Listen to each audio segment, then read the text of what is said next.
What's going on, ladies and gentlemen? Welcome back to another UFC prediction video. Oh, this one's gonna be a sad fight card for us fight fans, not gonna lie.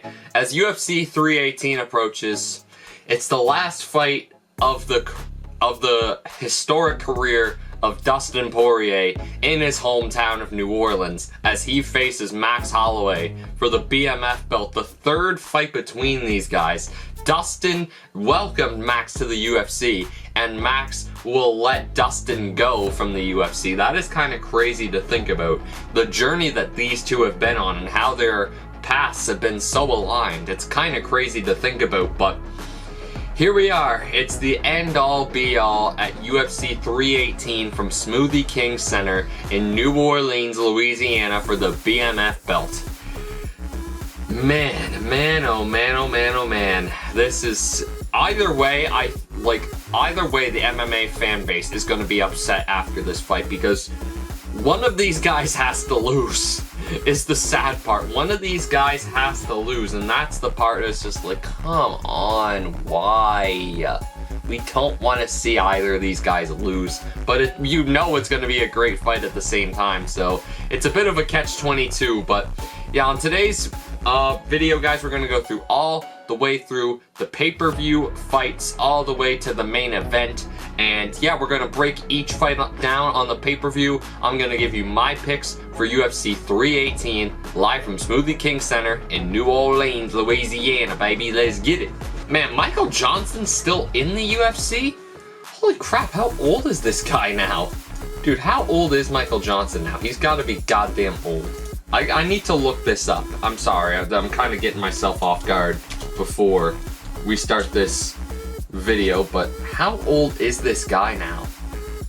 This fight was booked for Chicago, but they moved it to New Orleans. That's interesting. He's 39, goddamn, he's getting up there. But yeah, Michael Johnson faces Daniel Zellhuber as the kickoff of the pay-per-view. Honestly, I want to give the prelim fights a quick mention. Marvin Vettori versus Brendan Allen on the prelims. That one's going to be a banger. Same with Kyler Phillips versus Vinicius Oliveira. I probably got Vettori and Oliveira for those ones, but gonna be some good fights. When it comes to Michael Johnson versus Daniel Zellhuber, I don't see a lot of ways that Michael Johnson can get the job done here, if I'm just being honest. Like, I see Zellhuber just keeping Michael Johnson at a range, picking him apart with dirty boxing combinations. Because, I mean, I remember watching Zellhuber on the Noche UFC card. He looked sharp. He looked very sharp that night. And, I mean, he was in a bit of a brawl. I can't remember who that fight was against. Let's see. Who was that fight against? Because that's the... I'll be honest, that's the old... Oh, it's the Esteban Ribovics fella. Ribovics won that fight, but I do think Zellhuber, he was good that night. I mean, he gave Esteban Ribovics some problems on the feet. Like, I remember he almost knocked him out at one point. I mean, that was a very, very, very good fight. That fight could have went either way, but I think Zellhuber gets the rebound here. I think he puts himself back in the win column. We know what Michael Johnson's going to bring to the table. He's tough, he's gritty, and I mean, I don't think Daniel Zellhuber will finish him, but I do think Daniel Zellhuber will get the win by, I'm going to say, a pretty balanced, unanimous decision. I think he's going to get the job done no matter what, and yeah, it's going to be probably a rough night for Michael Johnson, if I have to say so myself.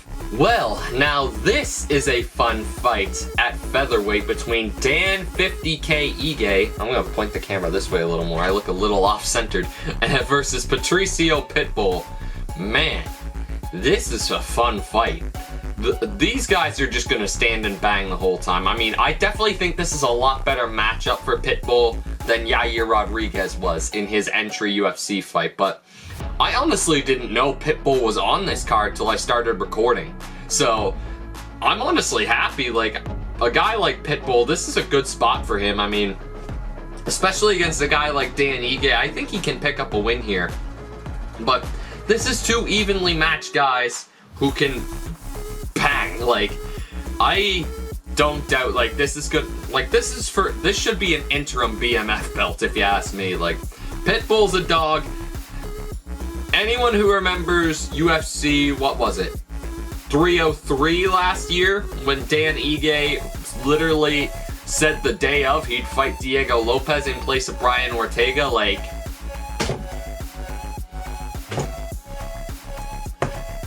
that's all you really need to say. But goddamn, Patricio Pitbull and Dan Ige, like, this is going to be a banger of a fight. Like, if Poirier and Holloway isn't fight of the night, my prediction would be this one for fight of the night. I mean, it could go either way. It really could.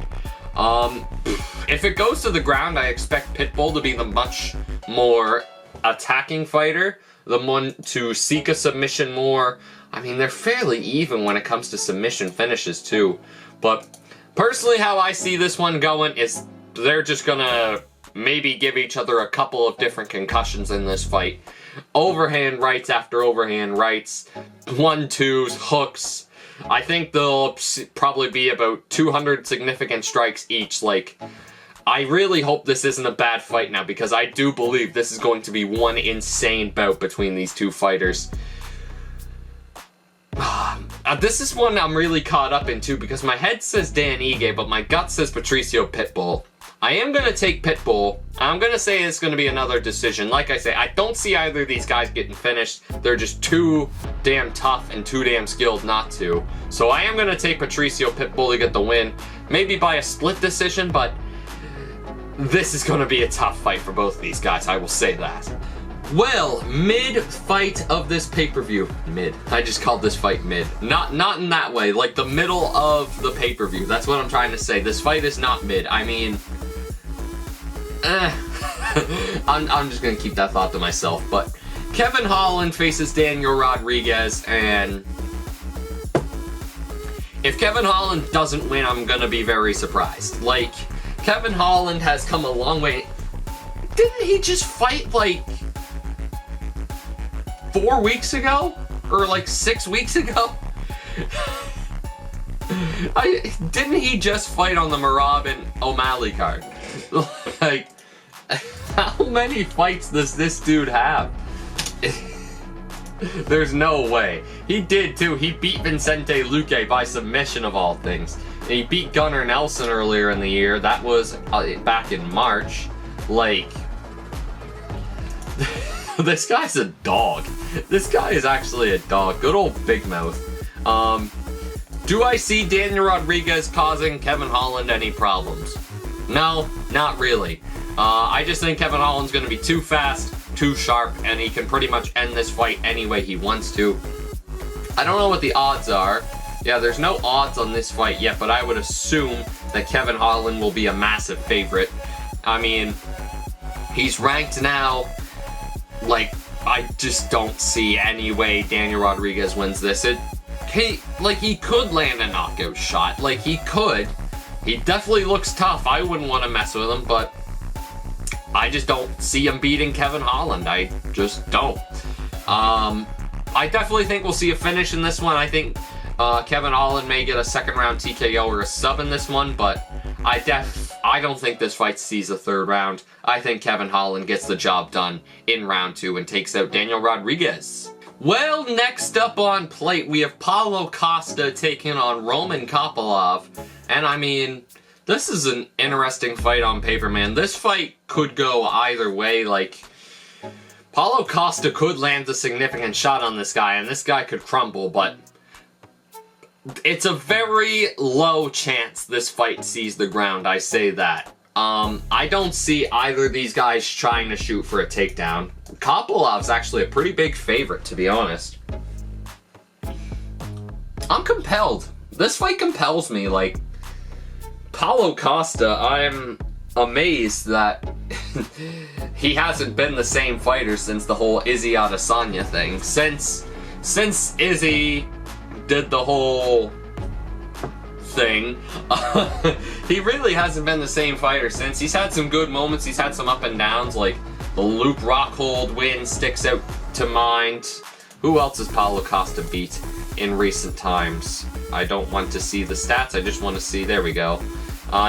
His last fight was against Sean Strickland on, ironically, a Dustin Poirier card, because he fought Sean Strickland that night. Who else has he fought recently? the old eraser, Paulo Costa. Luke Rockhold, he lost to Robert Whittaker, so he's coming off 2 losses in a row, man, so he should be looking for a bounce back here. I mean, I think that fight with Whittaker was a lot more even than what people think. I mean, Paulo definitely had some good rounds in that one, definitely had some good moments, but hard to believe he's the number 13 contender now. Against Kopylov, hey, Kopylov's a good dude. Like, who was the last guy he fought? I remember watching him fight on a pay-per-view a while back, and he looked very impressive. He just beat Chris Curtis in his last fight. Is he moving up?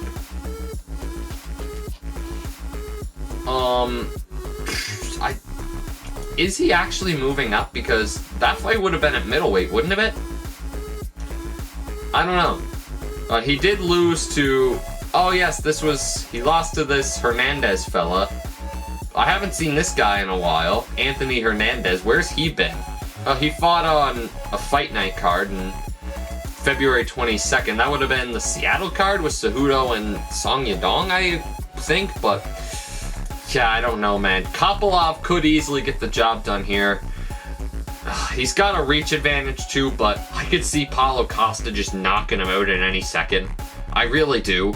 And Paulo Costa doesn't have like crazy one-shot knockout power, but I just have that gut feeling that this is going to happen in this fight. I do really rate Roman Kopylov as a fighter, but I think I got to give the edge to Paulo Costa here. Paulo Costa is just deadly, man. I think this is a good fight for him to rebound, get his career back on track a bit. And yeah, I'm going to say Paulo Costa gets the job done by 3rd round TKO against Roman Kopylov. Oh, guys. Main event. Blood event. 2 of my favorite fighters are going at it. Oh, man, this fight's gonna hurt. I'm really gonna hurt for whoever loses. I will say that, especially if it's Dustin Poirier. I don't want to see him lose in his hometown in his final fight, but I don't know. But it's the trilogy between Max Holloway and Dustin Poirier. There's a lot on the line for both fighters here. It's crazy to see the dynamics of both these guys. Obviously, Dustin, this is his retirement fight. He's looking to ride off into the sunset, but in the Holloway perspective, he's looking to make one last run at the title. And he's on a winning streak at lightweight. You could I mean, Poirier is the champion now, but say if Holloway beats Poirier, and he beats, I don't know, like Paddy Pimblett or something. Dude, Paddy Pimblett, Max Holloway. Oh my god, if Holloway wins that fight, we need to see that fight. Holloway versus Pimblett and Saryukian versus Topuria on the same card. Bro, oh my god. Justin Gaethje can fight somebody else. Justin Gaethje's acting too privileged right now. We might have to send Max Holloway after Justin Gaethje again. But, oh my god. Bro. Okay, that's got me hyped up, but there's some options for Max Holloway if he wins this fight. And I mean, for Holloway too, like, if he loses to Poirier, he's the first person to go 0-3 against 2 different fighters. That's not something you want to have on your record. Let's look back to the first fight between these two.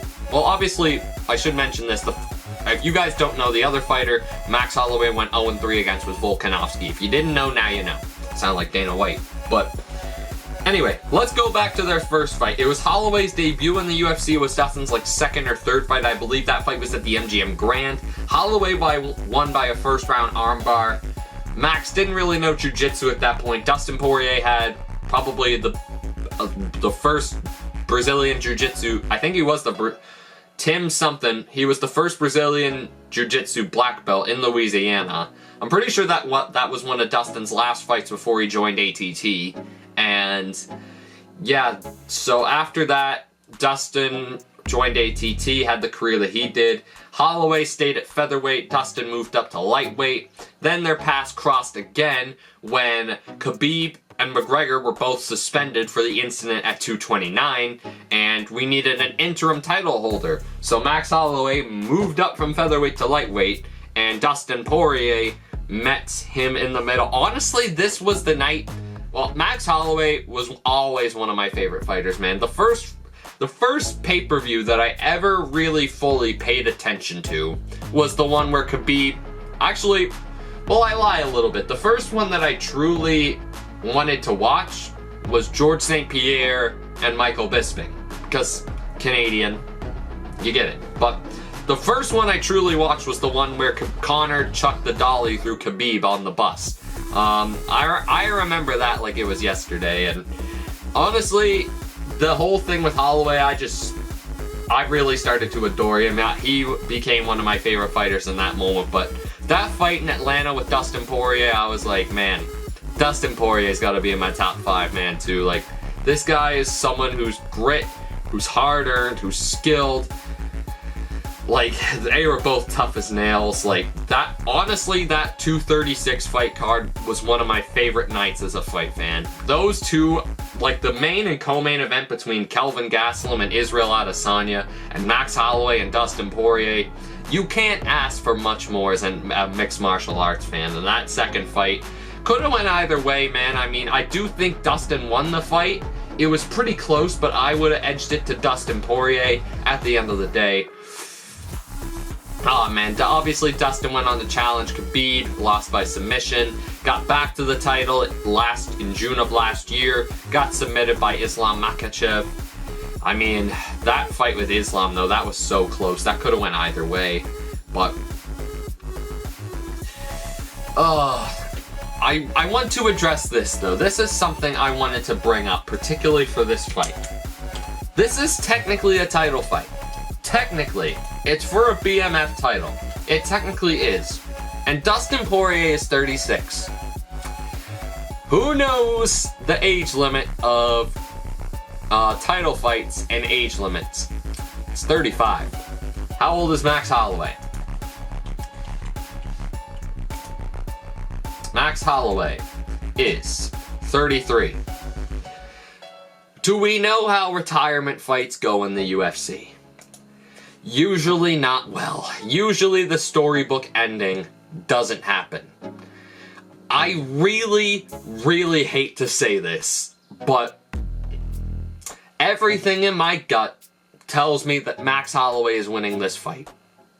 I really, really, really hate to say it, but this is going to be a 5-round war. Obviously, the chin of Max Holloway was finally cracked by Ilia Topuria in October, but people are forgetting the chin of Dustin Poirier was just cracked by Justin Gaethje just a year before that happened. In Salt Lake City, Utah. So, oh man, like, I don't want to see either of these guys get finished. These are too good of guys to get finished. I really hope this fight doesn't end in a finish, but time will tell. For now, I'm going to say Max Holloway wins a fight of the night decision. I really hope Dustin doesn't get finished. I really hope Max doesn't get finished either. I just want to see these guys have their battle, have their moment, have Dustin ride off into the sunset. Whoever wins, wins, and whoever loses, loses. But man, I just hate that these two have to fight. I really wish Poirier could have had his retirement fight against, like, Paddy Pimblett and knocked him out or something, but who knows where these guys go from here? Who knows? But this is one compelling fight, and two of my favorite fighters, two of your guys' favorite fighters are gonna have a war at Smoothie King Center in New Orleans, Louisiana. Let's enjoy the show. Guys, thank you so much for watching today's UFC prediction video. If you did enjoy it, remember to smash the like button, drop a comment down below, subscribe and share with those notifications turned on so you miss a future upload here on the channel, guys. Don't forget, join the Patreon and the Twitch. Links are in the description down below. I'll catch you guys next time around for our next fight. Oh my god, it's Dricus du Plessis versus Khamzat Chimaev. Ooh. Oh boy. But until then, guys, take care and peace.